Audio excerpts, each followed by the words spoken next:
Olá a todos, como estão? Espero que estejam bem dispostos. Estamos a celebrar a Páscoa do ano 2020 e nesta celebração da Páscoa o desafio seria aprofundarmos um bocadinho mais o que é isto da Páscoa, o que é que estamos a celebrar. Enfim, podemos fazer este preâmbulo de recordar que por um lado é muito simples, a Páscoa, porque estamos a celebrar um acontecimento concreto, um acontecimento específico, e é celebrar um acontecimento, de alguma maneira como celebramos tantos outros acontecimentos. Por outro lado, não é assim tão simples, não é? Porque este é um acontecimento especial, um acontecimento único, um acontecimento que ao longo dos séculos mudou tantas coisas na história do mundo, a Páscoa de Jesus, e depois dos discípulos de Jesus, o anúncio da Páscoa, a Boa Nova. Então, uma coisa simples e ao mesmo tempo uma coisa complexa. Não é complicada, é complexa, é profunda. Tem, naquilo que é típico da história humana, tem muitas camadas, tem muitos layers que se vão sobrepondo uns aos outros para nos darem a leitura e a imagem final do que é a Páscoa.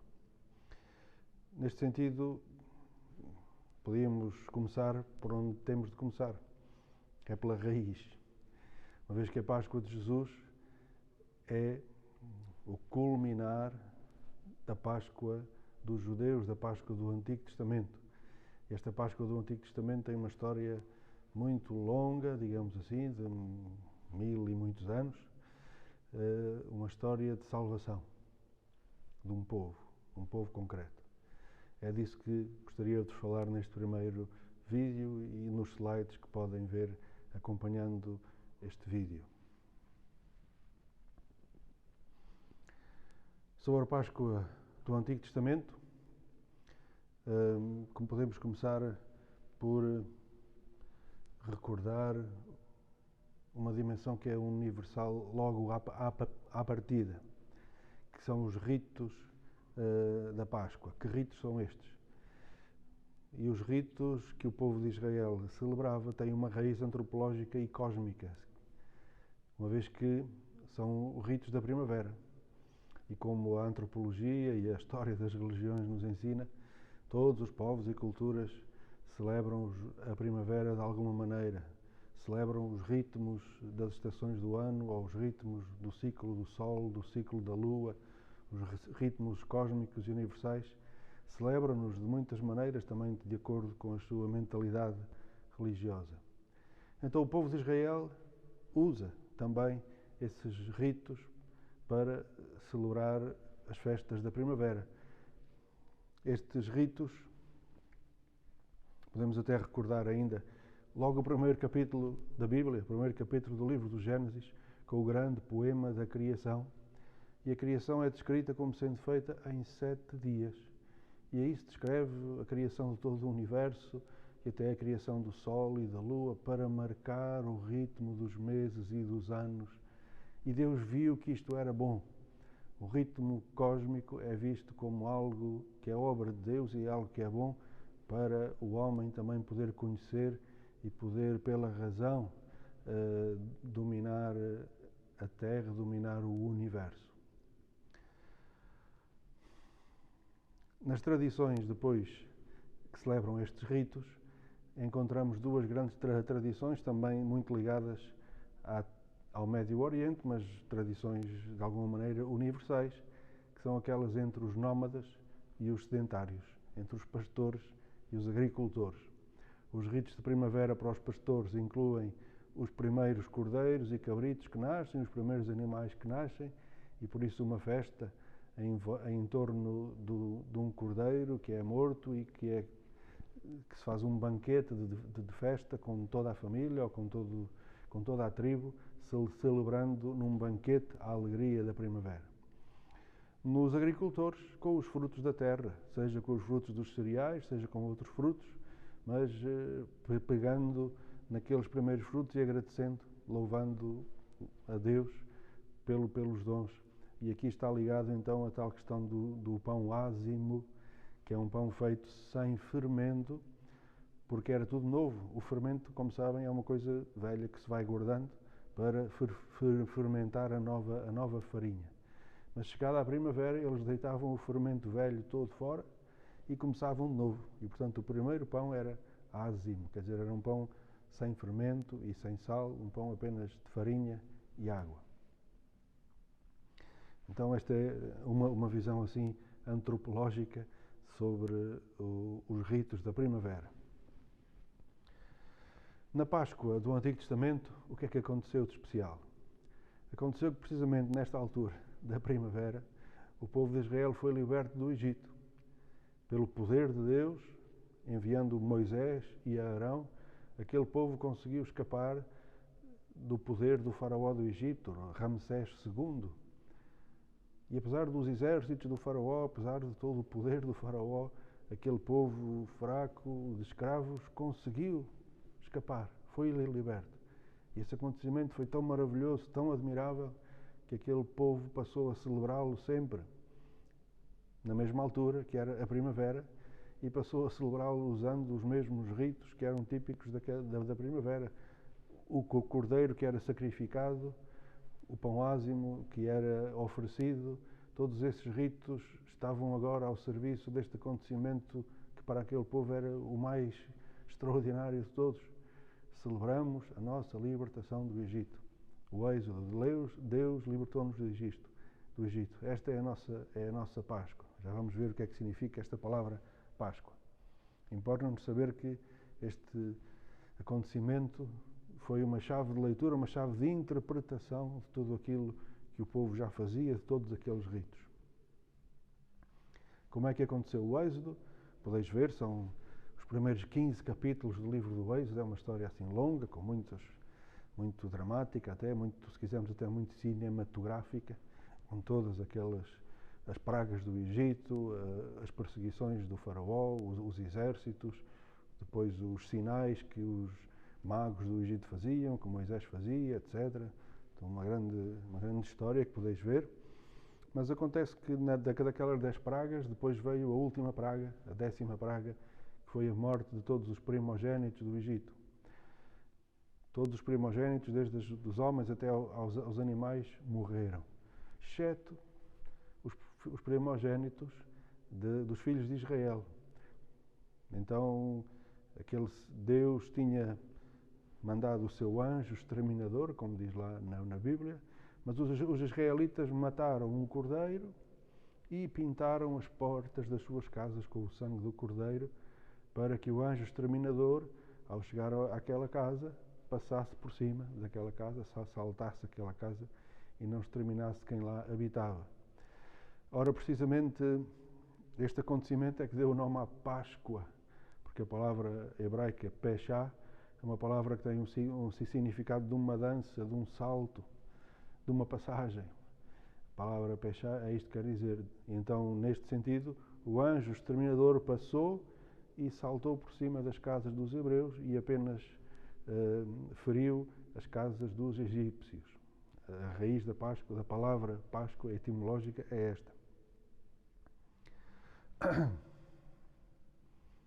Então vemos aqui também, na própria redação do livro do Êxodo, vocês depois podem ler os primeiros 15 capítulos e vão lá encontrar estas várias camadas de texto. Às vezes a história até repete o mesmo acontecimento noutra perspectiva, precisamente porque esta simbologia do cordeiro e do pão ázimo, na noite do Êxodo, em que o povo foi liberto, o povo sacrificou os cordeiros, o sangue dos cordeiros estava nas portas e salvou o povo do Egito. O povo teve que fazer o pão à pressa e sair sem o pão estar sem fermentado, etc. Todas essas camadas culturais e literárias e de fé estão ali interligadas.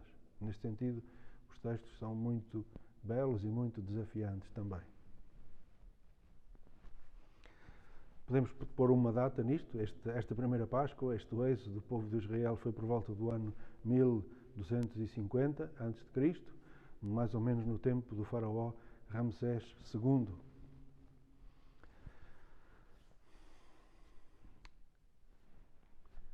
Este acontecimento tão fundamental foi depois sendo relido, foi sendo celebrado de geração em geração em cada Páscoa.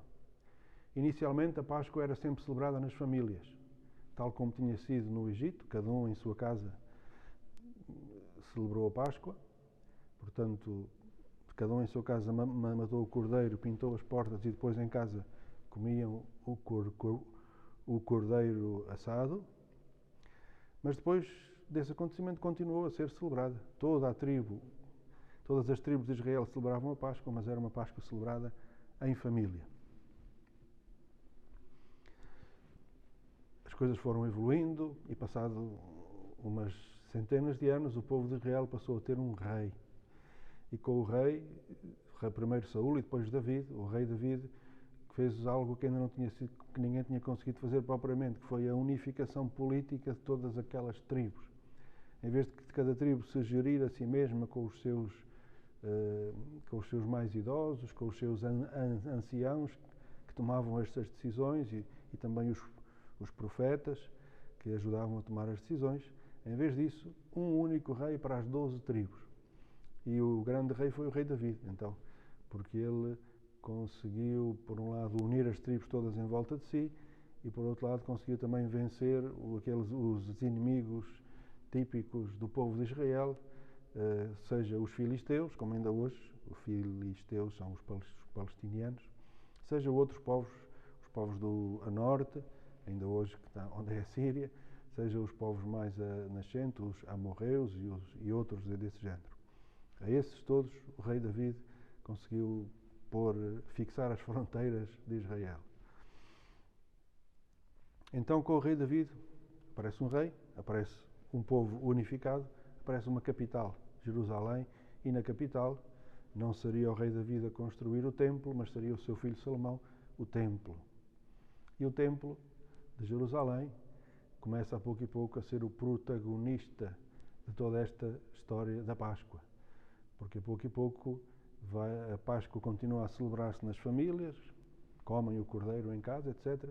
Mas a oferta do sangue do cordeiro, o sangue que tinha salvo os egípcios do anjo, o anjo que tinha salvo os palestinianos, não, o anjo que tinha salvo os israelitas do anjo exterminador, esse sangue que tinha salvado os israelitas do anjo exterminador, esse sangue era o sangue do cordeiro que ia ser imolado uma vez por ano no templo de Jerusalém na Páscoa. O sumo sacerdote entrava no templo, entrava no Santo dos Santos com o sangue do cordeiro para expiar os pecados de todo o povo. Podem encontrar isso também no livro do Levítico, etc. Todos esses ritos muito complexos, digamos assim, mas com este sentido. Aquele sangue é o sangue oferecido para perdão dos pecados do povo de Israel. O povo tem sempre muito esta consciência de não ser fiel à aliança. No outro vídeo sobre a aliança podeis ver isso. Deus era fiel, o povo era infiel e o povo sentia sempre na necessidade de pedir perdão a Deus pelas suas infidelidades à lei que tinha prometido obedecer.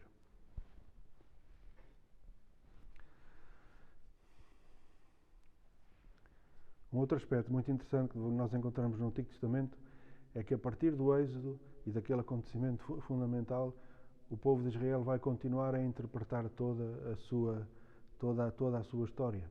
Outros acontecimentos de escravidão, quando o povo de Israel, por exemplo, foi derrotado pelos assírios, aí o povo de Israel lembrou-se do Êxodo, então Deus já nos tinha libertado no Êxodo, Deus também nos vai libertar dos assírios.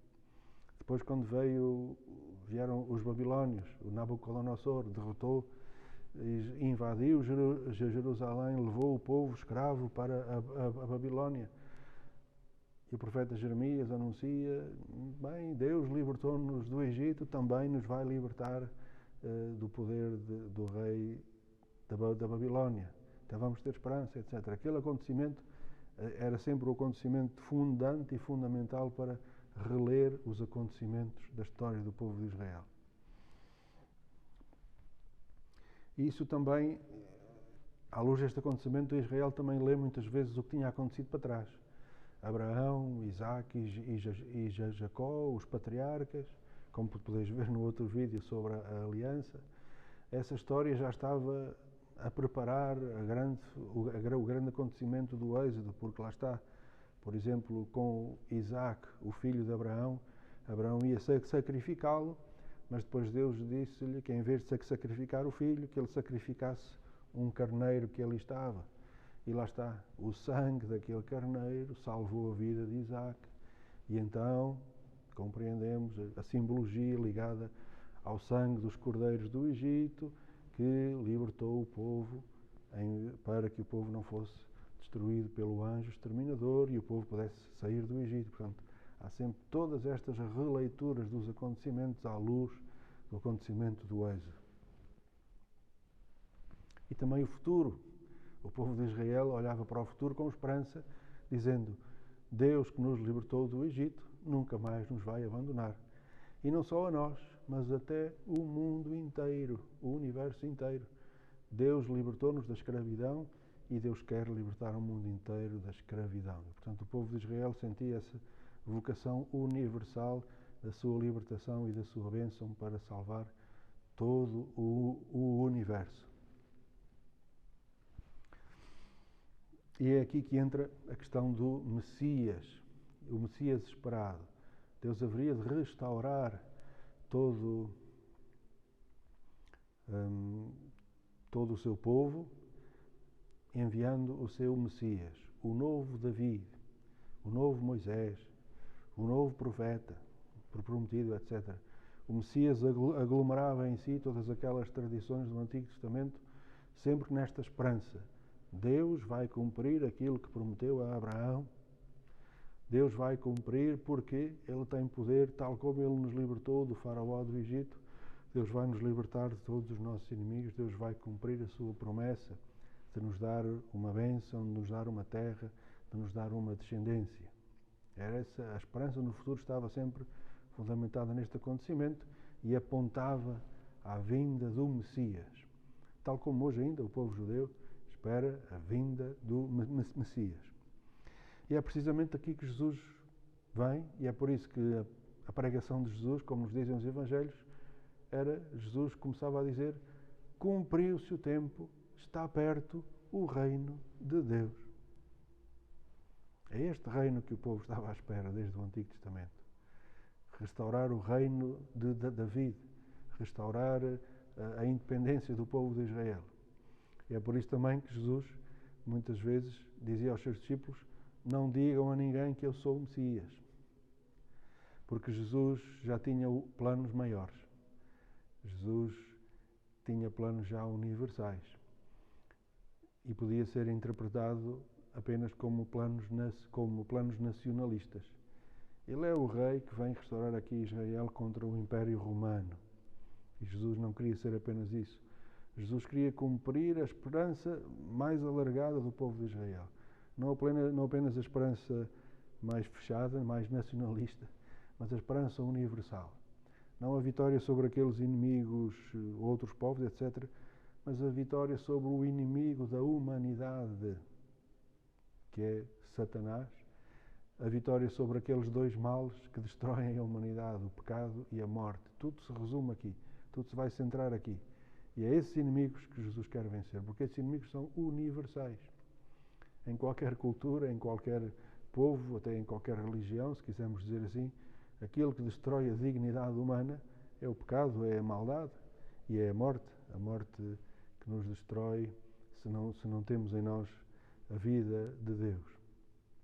Então é aqui que Jesus vem cumprir, por um lado, a Páscoa e a esperança do êxodo do povo de Israel, por outro lado, vem cumpri-la e superá-la plenamente, universalizando-a definitivamente. E chegamos ao fim deste primeiro vídeo. No próximo falarei então da Páscoa de Jesus.